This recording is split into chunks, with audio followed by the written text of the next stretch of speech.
I'm at a miss not to know his name. I think he was called Robot. He was called just Robot. I don't know. I mean, look, I better introduce it. Here we are today at the Hardware Gallery with Mr. Timothy Preston. Hello. How are you, mate? Good. And we look at his great show, Away with God. Away with God. Yeah, and all one word. All one word, no punctuation. No punctuation. No. Okay. And Lou's here too. How are you, man? I'm good. How are you? Good. I'm great. We've just heard Timothy give an artist talk, and then you were talking about this painting. So let's just dive in. What's happening, or what do you think, Lou? Well, that's what I was talking to Tim about earlier on. Is that this is the one that's kind of most curious for me.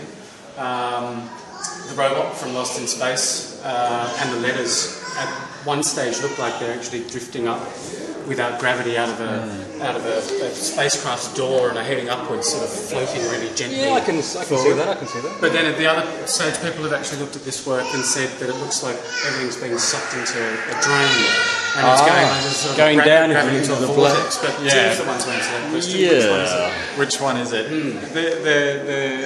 The one of coming out.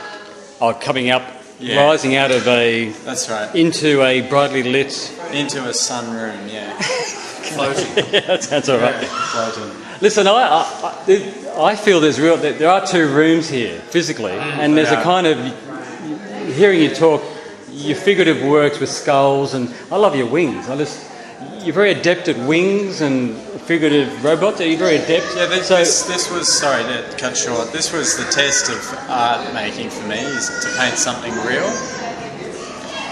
To give you a bit of background, I worked a lot in abstraction before, so nothing quite was tangibly real. Yeah, nothing was even close to tangibly real. It was very abstract. Very, very abstract language and symbolic in motif. So it was, my own intuitive self represented, but I had clear, divisive elements I wanted to articulate the subject of that work. But they were not real objects. Yeah, and the symbol of the skull was important to you for that, reference to death and. It was totally. Because I mean, it was totally necessary to make certain objects represent a certain reality in my art making. But how did you feel with such you could call it a cliche, a skull representing death? It's nothing, I mean, it's kind of a well-trodden path, isn't it? It is, and I felt that perhaps I've reached an age of maturity where I'm painting skulls for the first time. This is really dawned on me how, like... I say that as I'm humouring myself, really, because painting a skull is totally riddled with cliche. Well, I mean, this one here is a very, you're aware of the Colin McCann, monumental letters. I am. This is a sweet piece. This is one that I didn't even notice at the opening. Yeah. And today, I'm really glad I came back down. Yeah. You've just done a very skillful use of the letters. It's like the Donna Gabbana logo as well. Yeah, it's good you say that. It's like totally branding. There are so many. Yeah, I mean, I know you're aware that you want to have ambivalent or open-ended paintings. Yeah. But the more I look at them, the more I do see there are these sort of cultural references. Yeah, yeah. Now, let's quickly go to this one here, and then we'll go to the main room where all the... Okay. Yeah. Now, this was your sense of humour side coming out, or...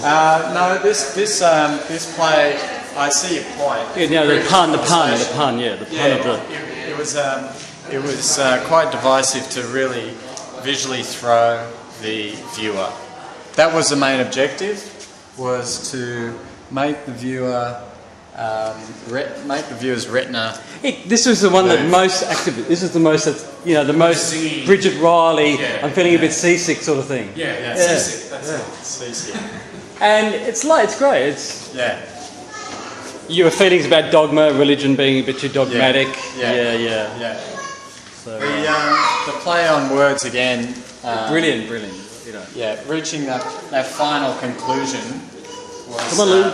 Was very satisfying. Because now the exciting thing is we move to another room where you've really just thrown yourself into text. Come on, let's go. Little angel. I'm coming. Okay. That's all about this. Now we have the main room, Timothy, Yeah. and you've done some amazing paintings. Thank you. We talked about this one during the talk. You were talking about Genesis, the book of Genesis, and how the whole that you wrote the whole Genesis psalm, right. and then stepped back and then put a sort of a screen over it, or Yeah, I made a critical judgment of the text as it's written. There's no alteration in how it's written. right. As at the first psalm in Genesis. And you found it improbable, I found it logically improbable. Or? I found it implausible, and more interested in the way the language conveyed its meaning, and I found that really improbable. You don't think it was written poetically to begin with? It wasn't meant to be taken literally? There's quite a creative license to the fact that it wants people to point true. So that creative license perhaps is taking the text out of context, and it ties in really strongly with the work that I've done. It's taking literal meaning and making it ambiguous. Yeah. Now, okay, you just sort of try to understand how your mind or brain works, how you absorb information or perceive the world. To understand this internal dialogue. An internal dialogue. Internal dialogue. Okay. Now, here are a pair of beautifully realised, for me, paintings, because visually it's very. You've got to really. It's a trick to making lots of colour squares balance and feel right. Yeah. This one in particular has got the most beautiful colour scheme, and again, are you looking for the reader to get any direct meaning, or just to sort of be lost in abstract, all over text?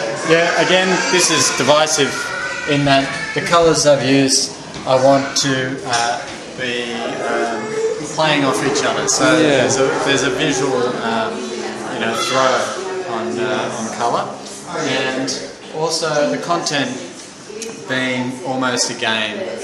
So this work really plays the game of finding God or not. And you're not talking about an interventionist God. You're just talking about. Well, are you talking about an interventionist God, or? In this case, I am. You are, yeah. Okay. See, that's where God really blurs its definition. Well, I mean, no one wants someone upstairs looking down at you doing all the bad stuff. That's right. And but you can't deny that we're only little beings in this huge universe. It's like, so it's a fundamental human question, as you kept saying in the talk. It is, yeah. And what I find, you meant towards the end you started going back to drawing robots. We started with robots from Lost in Space, and now we've, in all this sort of engagement with your brain and ideas, not on a sort of, scientific, in a heartfelt, practice, which I'm sensing that you are, that you're engaged with.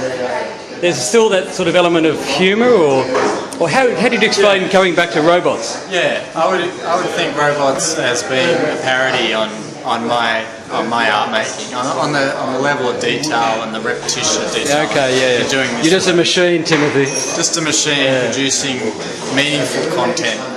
Well, I think you've done well. Look. I think you've done a lot. This is a great show. Thank you. I love text on paintings. But I like the way that this is a deeply considered body of work, so congratulations, and Thank you. We'll see you Pedro. again at the Hardware Gallery. Yeah, the Hardware Gallery. All right, see you.